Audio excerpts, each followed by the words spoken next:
Getting over an old breakup with girlfriend has princess syndrome, and now I am married and happily supporting my wife's hobbies.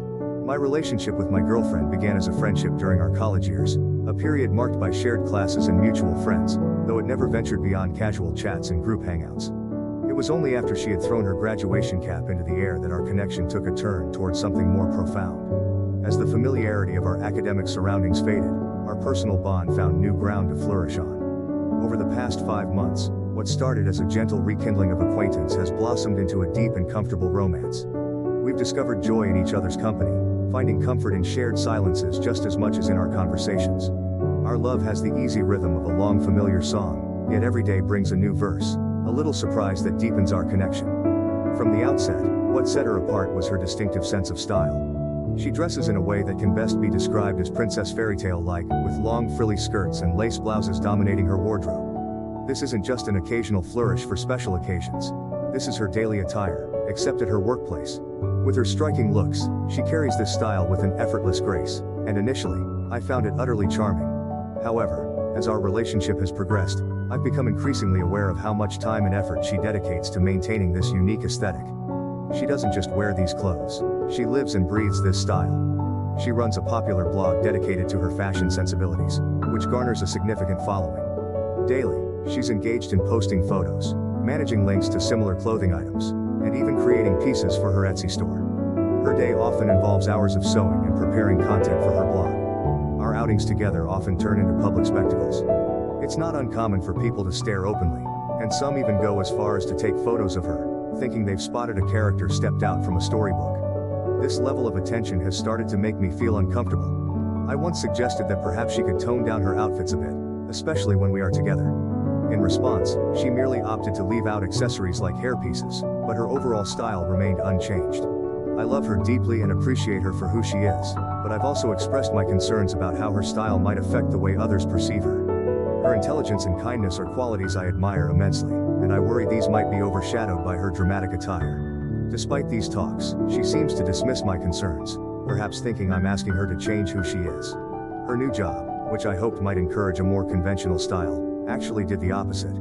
Her boss and colleagues have been incredibly supportive of her unique fashion sense. When my girlfriend landed her new job, I harbored a quiet hope that the professional environment might nudge her towards a more conventional style of dress. Perhaps, I thought, the demands and decorum of the workplace would gently steer her away from her fairy tale-inspired wardrobe to something a bit more mainstream. However, the reality turned out to be quite the opposite. Rather than conforming to the typical office attire, her unique style was met with enthusiasm and encouragement from her new colleagues and boss. Far from being seen as out of place, her distinctive dresses and accessories became a point of fascination and admiration within the office. Her boss, a dynamic woman known for encouraging creativity, praised her for her authenticity and the personal flair she brought to the team. Her colleagues, too, often expressed their delight in seeing her daily outfit choices, which they viewed as a breath of fresh air in the sometimes staid office environment.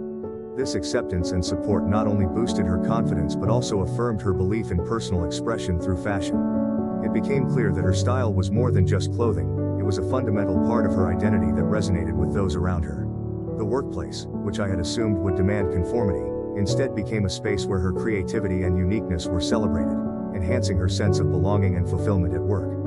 This unexpected outcome reminded me of the importance of embracing individuality.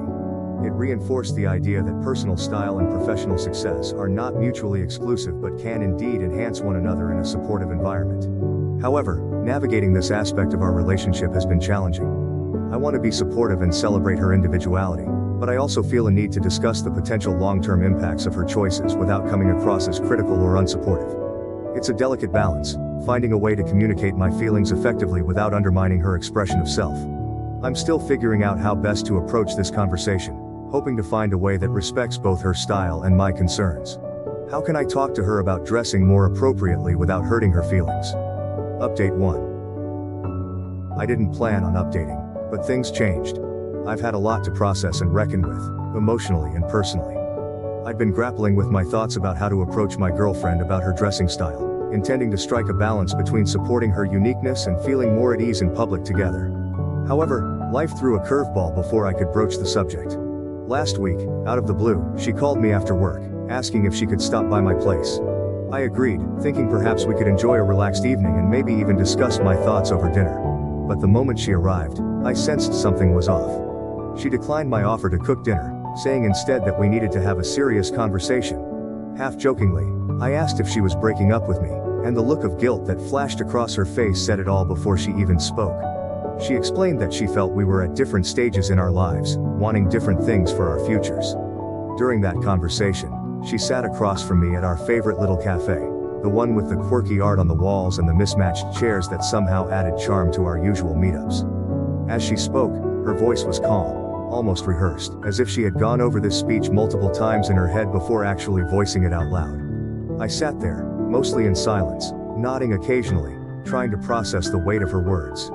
It felt surreal, this stark contrast between the lively ambiance of the cafe and the somber mood at our table. She talked about how she envisioned her future, filled with aspirations and plans that didn't seem to include me. It wasn't about fault or blame, it was just a realization that our paths, once so aligned, were now diverging. I remember watching her, the way her hands moved animatedly as she explained her need for change, how important it was for her to follow her dreams, which now required her to move to a new city. The realization that we were breaking up sank in slowly, like a stone gradually making its way to the bottom of a lake. It was my first time being on the receiving end of a breakup. Until then, I'd somehow managed to avoid this particular kind of heartache. I had always heard that breakups were tough, but experiencing it firsthand was a different ordeal altogether. We parted ways that day with a promise to remain friends, a hopeful note and a melody that had turned melancholic. But as I walked away, the emptiness of the promise hung heavy in the air. The suddenness of it all left me reeling. One moment we were planning weekend getaways, and the next, we were saying goodbye. The following days were a blur of emotions, moments of rational understanding interspersed with pangs of loss. It's been rough, to say the least. The loneliness feels more acute at night, and there are moments when I catch myself reaching out to text her about something funny or interesting before reality hits me again. I've been trying to keep busy, to fill the void with hobbies and meetups with friends. But the adjustment is a work in progress, a journey of relearning how to be just me again, without the us that had become so integral to my identity. The breakup, as gentle and as reasoned as it was, marked the end of a chapter. But the suddenness of it left me reeling. It was my first experience being on the receiving end of a breakup, and frankly, it's been rough.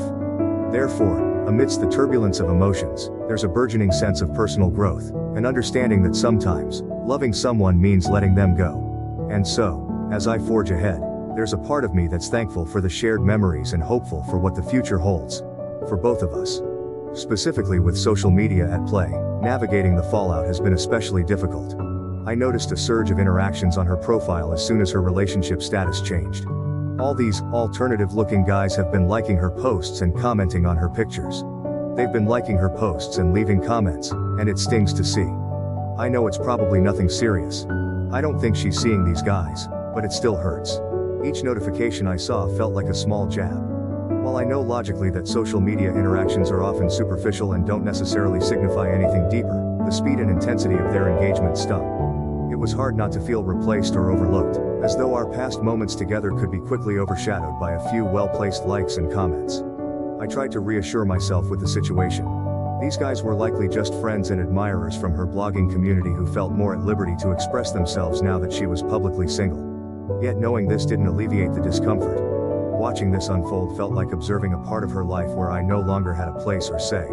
It was a clear, if unintended signal that our chapter had closed, and new ones were beginning for her, ones in which I had no role. This surge in online interactions highlighted how different our worlds were, despite the time we shared. Her world, vibrant and constantly on display, contrasts sharply with my more reserved private nature. It's a difference that perhaps I hadn't fully appreciated, until seeing the ease with which her community rallied around her newfound singleness. The rational part of me knows that this shouldn't be taken to heart, that social media is just a facade and doesn't always reflect the complexities of real life. It serves as a constant reminder of what was, and what has now changed. As I continue to grapple with these feelings, I find myself needing to step back from online spaces at times to protect my emotional well-being, reminding myself to focus on personal healing rather than lingering over what appears on a screen. Amidst dealing with my feelings, a friend of mine has been trying to cheer me up and even suggested setting me up on a date. He thinks it might help me move on, introduce a bit of normalcy, or at least distraction. But I'm broken. Part of me thinks it could be a good distraction, Yet another part feels unready to step into the dating world again so soon. It feels like I'd just be going through the motions, not really present or fair to the person I'd be meeting. This whole situation has made me more introspective about what I need right now. Perhaps I should focus on healing and redefining my own goals before jumping back into dating. It's a confusing time, trying to discern between moving on and giving myself the space to recover from a relationship that I wasn't ready to end. As for my friend's suggestion, I appreciate his intentions, but I think I might need a little more time to just be on my own, reflect on my past relationship, and rebuild my emotional resilience. Update 2. Stumbling upon an old email account can feel like opening a time capsule. That's exactly what happened to me recently. I hadn't accessed this particular email in nearly a decade, and I was genuinely surprised that I could still log in. But what caught me off guard even more were the comments that awaited me, reminders of a life in the past, including notes from friends and, more poignantly, traces of an old breakup that had once seemed like the end of the world. It's a bit surreal, and admittedly somewhat embarrassing, to revisit those moments now. The breakup that dominated my thoughts and feelings back then feels like a distant echo today. At the time, being dumped was a major blow to my ego and emotions. Looking back, it's clear that our relationship wasn't destined to last, and my reaction was more about the sting of rejection than the actual loss of what we had. Fast forward to today. I'm 33 years old, and life has taken a beautifully different turn. I'm married to an incredible woman who is 31, and we've been building our lives together for the past 4 years. From her, I've learned valuable lessons about the importance of genuinely supporting each other's passions. She has a deep love for running and baking, activities that bring her joy and fulfillment, which I wholeheartedly encourage. We also have a delightful daughter who's about to turn 3. Raising her has expanded my understanding of freedom and expression. I am committed to ensuring my daughter grows up knowing she can explore her interests safely and without restraint. I want her to be free to express herself however she likes, as long as it is safe. I would do anything for my wife and daughter. Interestingly, I've maintained a distant but amicable connection with my ex via social media. We don't engage in conversations, but we keep up with each other's lives through occasional likes. She has since moved on and is happily married to another woman. They both embrace a unique dress style that's quite distinctive, though less intense than her previous fairy tale princess attire. Their photos, often set against the rustic backdrop of their farm, bring to mind scenes from Anne of Green Gables. It's heartwarming to see her looking so content and at peace in her current life. This journey from heartache to happiness has taught me a lot about myself and about relationships. My early 20s were marked by immaturity and a lack of understanding about what it means to be truly supportive. Experiencing that breakup, painful as it was, helped me grow and prepared me to be a better partner in my marriage. It underscored the importance of respecting and celebrating my partner's interests as integral parts of who they are. My objectives and viewpoints have changed dramatically now that I have a family of my own. The dramas that used to seem so overwhelming now look like stepping stones that helped me get to where I am now, which is a position of greater understanding and appreciation for the complexities of life. My true love is the easygoing pace of our family life, my wife's pastimes, and my daughter's future pursuits. In essence, rediscovering that old email account didn't just remind me of who I used to be, it highlighted how far I've come. It served as a reflection on personal growth and the beauty of moving forward, a reminder of the resilience of the human spirit, and the endless capacity for change and happiness that we all possess.